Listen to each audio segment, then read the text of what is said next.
For only 2 years, there was this pop-up haunted house attraction that would open in October. It was unofficially called Haunted Hill House because there was some sign that looked like it was bought from Party City or something that was propped in front by the parking lot, and it said Haunted Hill House.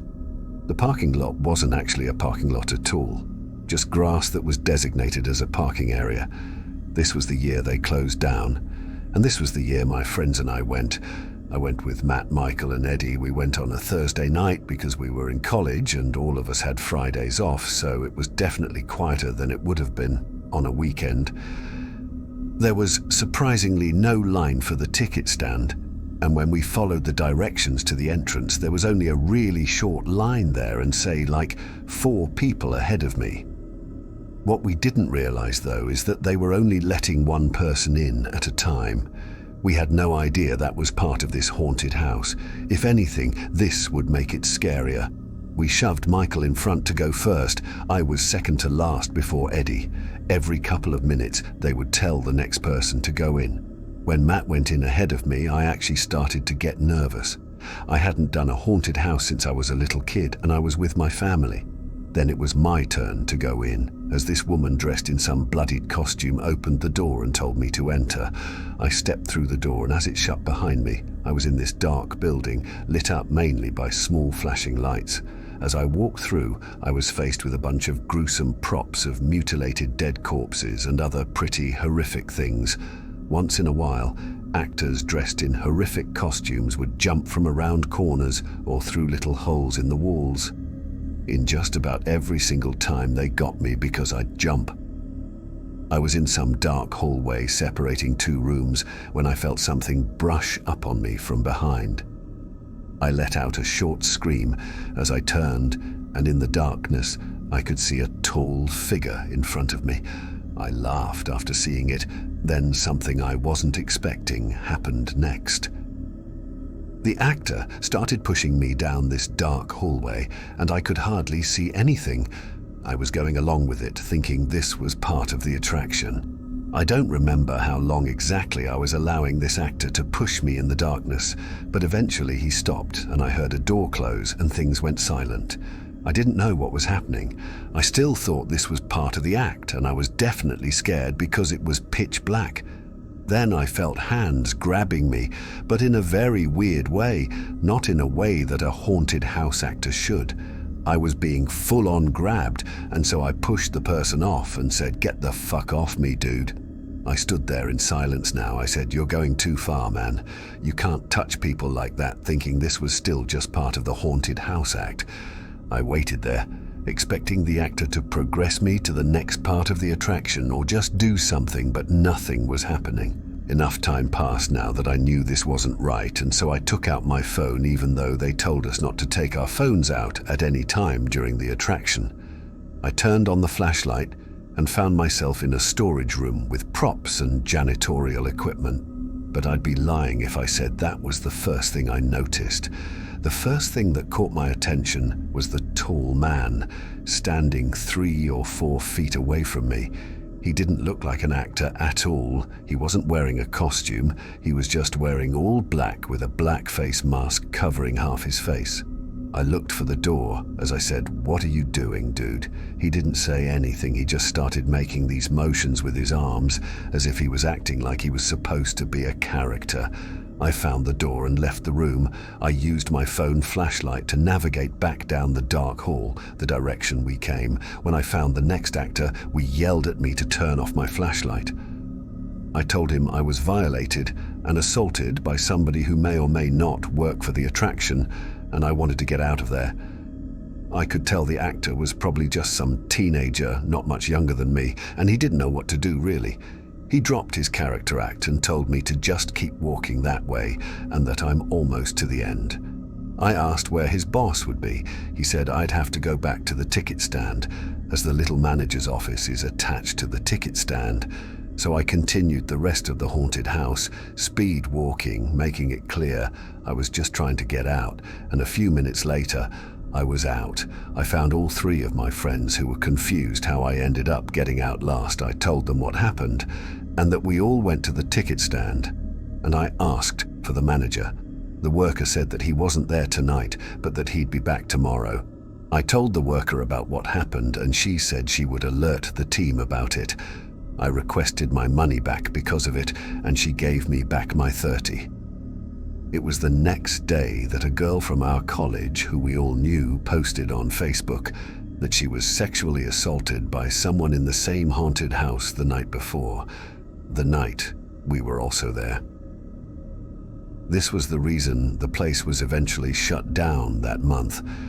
When I reached out to her on Facebook, it sounded like we had the same exact experience, only the aggressor got a lot more physical with her. He pressed charges on the owner of the attraction for unassuming negligence. The attraction staff, of course, swore that that man who assaulted the two of us didn't actually work there. I'm sure that's the truth, but I don't understand how they didn't have proper security measures in place to prevent something like this from happening. This was the first and last time I ever went to a haunted house attraction. I live in Fort Worth, Texas, and every year there's this big haunted house attraction that opens up. A few of my friends wanted to go this year, and I figured it's time I just finally experienced a haunted house. For a little early context, I had a very troubled childhood that's caused me to develop PTSD, but I'll get more into that later. It was a weekend, so nobody wanted to go into this sober. My friend Noah hosted a little pre-game for all of us. It was going to be 6 of us, my 3 guy friends, and 2 of their girlfriends. We all smoked and drank in Noah's backyard, everyone thinking it would make the experience more fun. We bought our tickets for the attraction on their website while we were pre-gaming. I rarely ever smoked weed because it makes me kind of paranoid, but I guess tonight I wanted to try smoking again and see if I could overcome that barrier. And I felt good, actually. I think the mix of alcohol and weed kind of cancelled out the usual negative thoughts I would have from just smoking alone. Eventually, we called an Uber to the attraction, which was like 20 minutes away from Noah's house. There was a half-hour line. The place was pretty busy. We made friends with the people in line ahead of us. I was pretty cross-faded, honestly, but I wasn't gone. Like, I remember just about everything that happened. When we got to the front, I started feeling a bit woozy, but I didn't say anything to my friends. We entered the haunted house, and from the start there was a lot of screaming and intensity.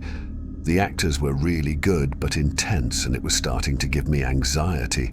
I was starting to realize how not okay I was and how much of a mistake getting high was. One of the haunted house actors must have realized how scared and quiet I looked, and he chose to get in my face trying to scare me, yelling and making noises. I'm not gonna lie, I was starting to internally freak out, but I was trying to keep it together in front of my friends. This haunted house was going on for what felt like forever, and in my condition, every single jump scare made me almost shit my pants. All the flashing lights and fog really made this whole experience even more trippy and surreal.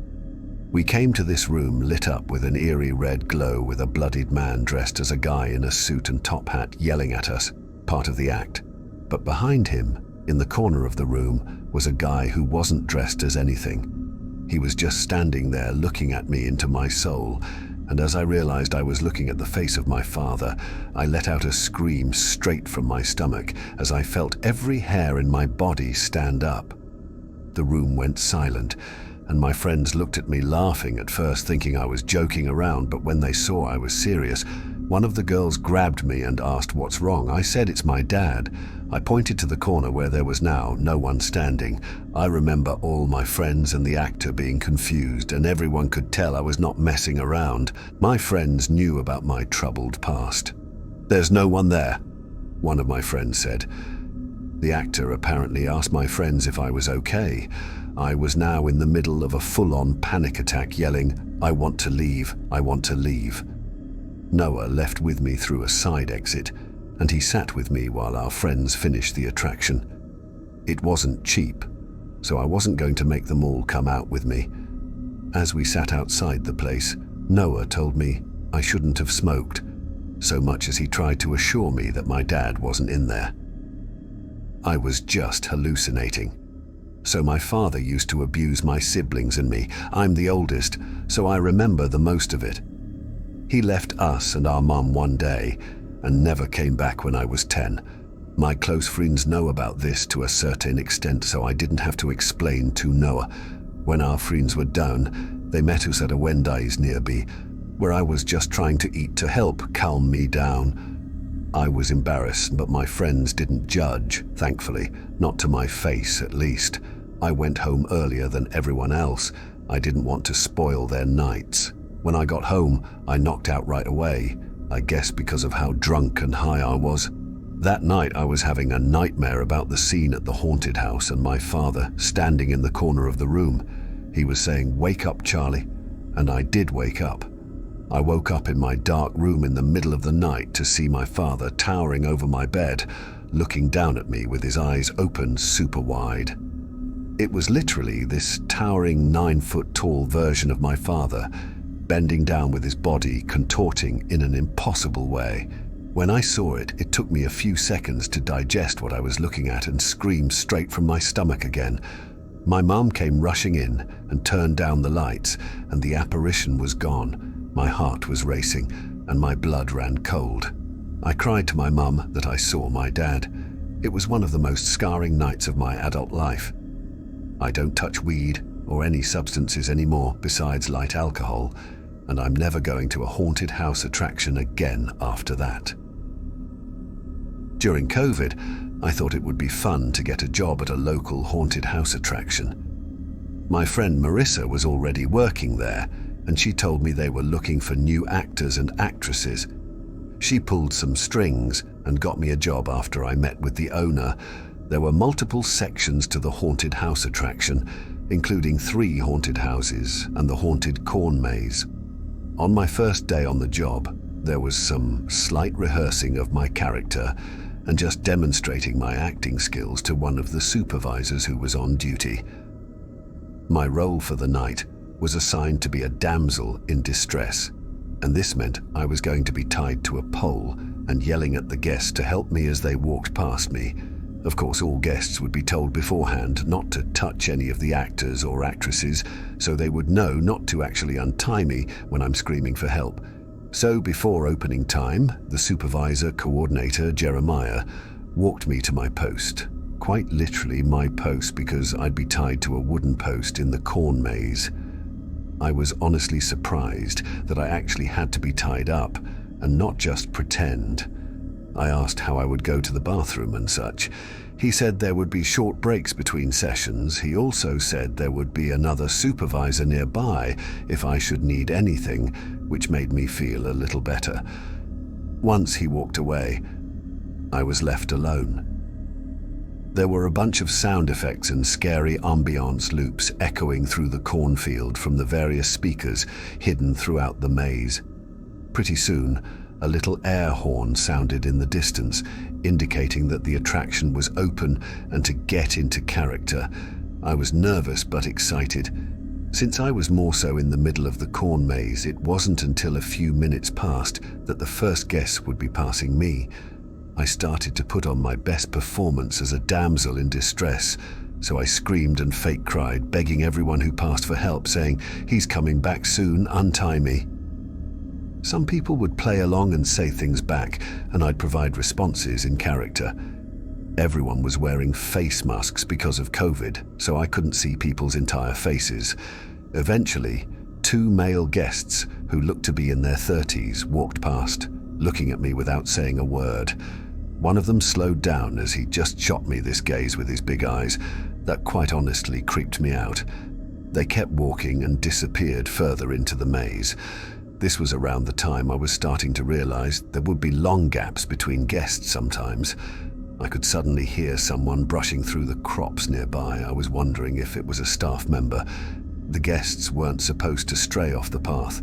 I turned completely around and saw 2 men emerging from the crops towards the pole I was tied to. The same 2 men from before. Something wasn't right. I broke character and said, "You guys can't stray off the path." Then one of them laughed under their mask. The 2 men started speaking in some other language, I think Russian. Then one of them walked back to the path, but in the opposite direction that the guests are supposed to go. He just started standing there, keeping watch it seemed. All the other ones started to inappropriately grab me. I knew what was happening immediately, and I started screaming bloody murder, saying, "Help, this isn't part of the act." I called out things like, "I'm being assaulted," and moments later, one of the supervisors emerged, seeing if I was okay. By then, the two men had already run away. I was untied and escorted out of the maze. I called my parents, and they insisted I just leave right now. I left, and Jeremiah and one of the other supervisors said I'd be paid for the night, and if I didn't want to come back, they'd understand, but to just keep them in the loop. I wish I could say it was over, though. On my drive home, I was extra cautious to make sure I wasn't being followed. I noticed halfway home that the same white car was behind me the whole time. I started making turns down random streets, and when the white car stayed behind me every single time, I knew I was being followed. I knew I had to find the nearest police precinct, so I typed in police station on Google Maps, and I started driving to it. They followed me the whole way until I pulled into the parking lot of the precinct. Then they kept driving. I never saw the car again. I sat in my car for 10 minutes before finally turning it back on and driving home, confirming every few seconds that I wasn't being followed. I didn't return to work at that haunted house attraction again. Subscribe to my channel and don't forget to turn on notifications to see you in the next story.